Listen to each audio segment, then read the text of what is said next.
سلام دوستای خوبم که از عمان تا اینجا منو دنبال کردین و مشوقم بودین و هستین و با هر بار دیدن ویدیوهام تشویقم کردین. این خیلی بهم انگیزه داد و خیلی خوشحالم بابت دوستایی که دارم. به دوستای جدیدی هم که ویدیوها رو میبینن سلام میکنم و ازشون خواهش میکنم که با سابسکرایب کردن کانال و معرفی مطالب به دوستان در انتشار بیشترشون بهم کمک کنن و سابسکرایب کنید و به قول یوتیوبرها زنگوله رو بزنید تا از مطالب جدید با خبر بشید.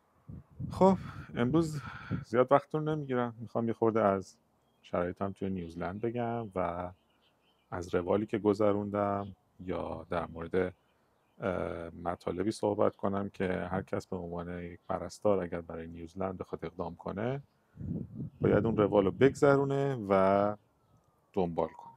خب همونطور که میدونید من به عنوان پرستار اینجا توی نیوزلندم و تا هلوش 2 ماه دیگه میرم سر کار.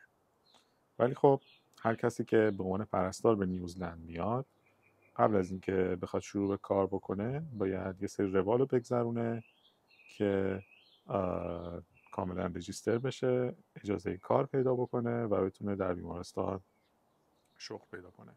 امروز اینجاییم تا در مورد اون روال صحبت کنیم. خب من از قبل مراحل رجیستریشنم رو انجام دادم، ویزا شدم و با اعلام اداره مهاجرت نیوزلند اجازه پیدا کردم که به نیوزلند سفر کنم.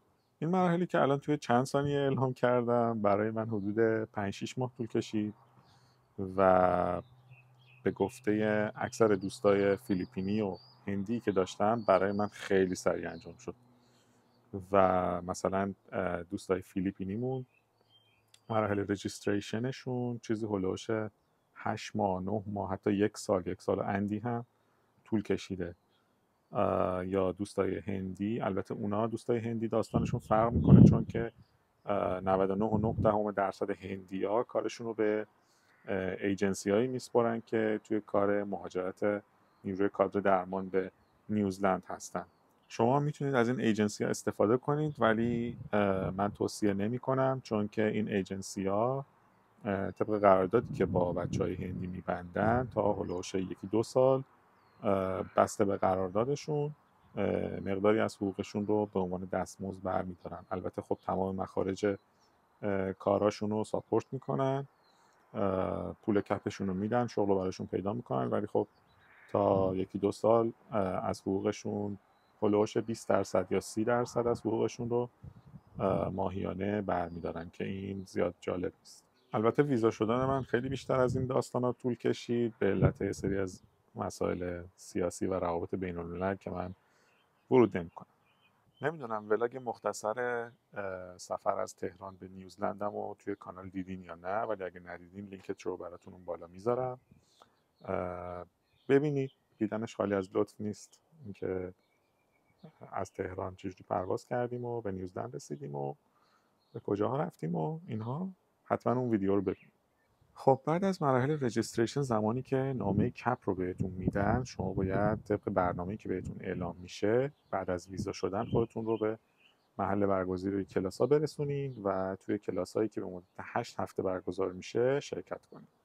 حالا اینکه توی این کلاس‌ها چه مطالبی بهتون ارائه میشه و در مورد چه مسائلی بهتون آموزش میدن توی یه ویدیوی جداگانه حتما براتون توضیح خواهم داد. برای پرستارایی که از کشورهای غیر انگلیسی زبان مثل ایران برای کار توی نیوزلند اپلای میکنن، گذراندن این کلاس ها اجباریه و هزینهش هم بسته به جایی که اپلای میکنین، مؤسسه‌ای که اپلای میکنین، بین $8,000 تا $14,000 متفاوته. برای این کلاس ها و مدتی که قراره این کلاس ها رو بگذرونین بهتون اکومودیشن یا محل زندگی ارائه میشه و باید به مدت 8 هفته کلاس برین و کارورزی بگذرونین. یاد دوران دانشجویی. بعد از این 8 هفته که شما کلاس ها رو رفتین و با موفقیت به پایان رسوندین، به شما گواهی پایان دوره ادپتیشن میدن و شما رسما عضو نظام پرستاری نیوزلند میشین و به صورت قانونی اجازه کار دارین و میتونین سر کار برین. توی 2 هفته‌ای که اینجا بودم چالش‌های زیادی رو پشت سر گذاشتم و چالش‌های زیادی هم روبروم هست که میبینم و باید پشت سرشون بذارم. ولی میتونم بگم که انصافاً به نسبت عمان اینجا آب و هواش فوق‌العاده است، مناظر طبیعیش عالیه و همونطور که عمانی‌ها برای ایرانی‌ها خیلی ارزش قائلن، اینجا هم ما رو به چشم مردمای خوبی میبینن. نه اینکه صرفا ایرانی باشیم، ولی خب برخوردشون مثل خیلی از کشورهای اروپایی ریسیستی نیستش.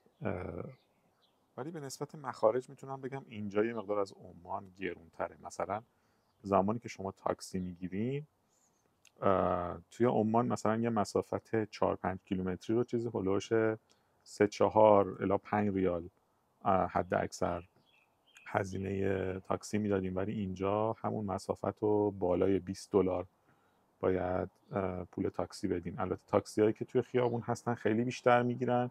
این نرخی که من گفتم نرخ اوبره و نرخ تاکسی اینجا خیلی گرونتر از عمان بود. خورد و خوراک همینطور. ولی خب نکته‌ای که نیوزلند به نسبت عمان داره این که حقوق پرستار توی نیوزلند تقریبا 3 برابر حقوق عمان هستش. پس در نتیجه فکر نمی کنم از نظر مالی آنچنان تحت فشار باشیم. انشالله توی یه ویدئوی دیگه از محلی که به عنوان اکامودیشن بهمون دادن که من الان توش هستم یه ویدئو کامل میگیرم براتون. از مطالبی که توی کلاس‌های کپ ارائه میشه خواهم گفت و از مخارج میگم. شما هم اگر پیشنهادی راجع به موضوعی که من بتونم راجبش بهتون اطلاعات بدم داشته باشین، حتما توی کامنت ها بنویسین. من همه کامنت ها رو میخونم و انشالله توی یه ویدیو کامل در مورد سوالاتی که از من پرسیدین بهتون جوابگو خواهم بود. با لایک و سابسکرایب کردن کانال به هم لطف میکنین و انتشارشون باعث میشین که دیگرانی هم که توی فکر مهاجرت به نیوزلند هستن یا توی مسیر هستن به اطلاعات درست دست پیدا کنن. و اینم باید بهتون بگم که تو مسیر مهاجرت یه سری آدمایی نشستن که از نداشتن اطلاعات و عدم آگاهی بچه ها سوء استفاده میکنن، پولای هنگفت ازشون میگیرن برای ثبت نامه، برای کارهای مختلف پولای 3-4 برابری از بچه ها میگیرن و این خیلی دردناکه. و در آخر باید بهتون بگم که دوستان تمام مراحل ثبت نام و کارهاتون رو خودتون میتونید انجام بدین، ولی من بهتون توصیه میکنم که کاراتون رو به کسی بسپرین که اولا مطلع، دوما این مسیر رو خودش رفته. پس من بهتون پیشنهاد میکنم که مسیر مهاجرت به نیوزلند رو به من بسپارین. 0 تا 100 مراحل رجیستریشن رو براتون انجام میدم، مراحل ویزا شدن رو براتون انجام میدم و اگر خواستین میتونم براتون شغل هم پیدا بکنم با یک هزینه منطقی، نه 3-4 برابری، نه جیب بری و گوش بری و از این داستان. به هر صورت کسی که این مراحل خودش پشت سر گذاشته، یه سری اشتباهاتی کرده، مسلماً با عواقب اشتباهاتی که ممکنه شما تو مسیر رجیستریشنتون، ویزا شدنتون و اومدنتون بخواین انجام بدین و داشته باشین آگاهه و پیش از اون عواقب جلوگیری میکنه. بازم میگم خودتون میتونید مراحلتون رو بگذرونید، ولی در صورتی که تمایل داشتین میتونید کارتون رو به من بسپارید. خیلی مراقب خودتون باشین. امیدوارم که حال دلتون خوب باشه، تو مسیر مهاجرتتون موفق باشین و ممنونم که منو دنبال میکنین. یا علی.